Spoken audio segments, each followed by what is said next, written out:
2025. Duket se jemi në fund të muajit dhe ndikimi që ka të bëjnë në lidhje me çështjet madhore, me çështjet të rëndësishme, është diçka që jo vetëm se është mundësia dhe çështjet e rëndësishme, por kemi të bëjmë me një ndikim shumë të madh në lidhje me çështjet financiare.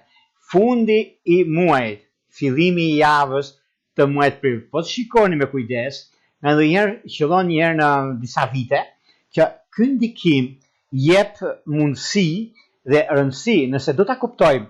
Shikoni datën 31. 31 është dita e fundit e marsit.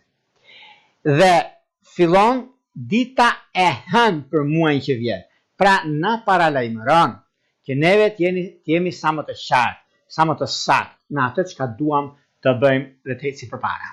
Mundësitë që janë të mëdha dhe vendimet që mund të marrim në një farë mënyre tani kemi të gjithë mundësitë, kemi të gjithë gjërat që t'i vëmë përpara dhe të arrijmë aty ku neve duam, por gjithsesi është një moment tani që dita e sotme, e datës 31 të ditës së hënë, javë të mbar ju uroj dhe ka për të qenë sepse niset dhe ndryshimi që do të kemi, ndryshime të mëdha që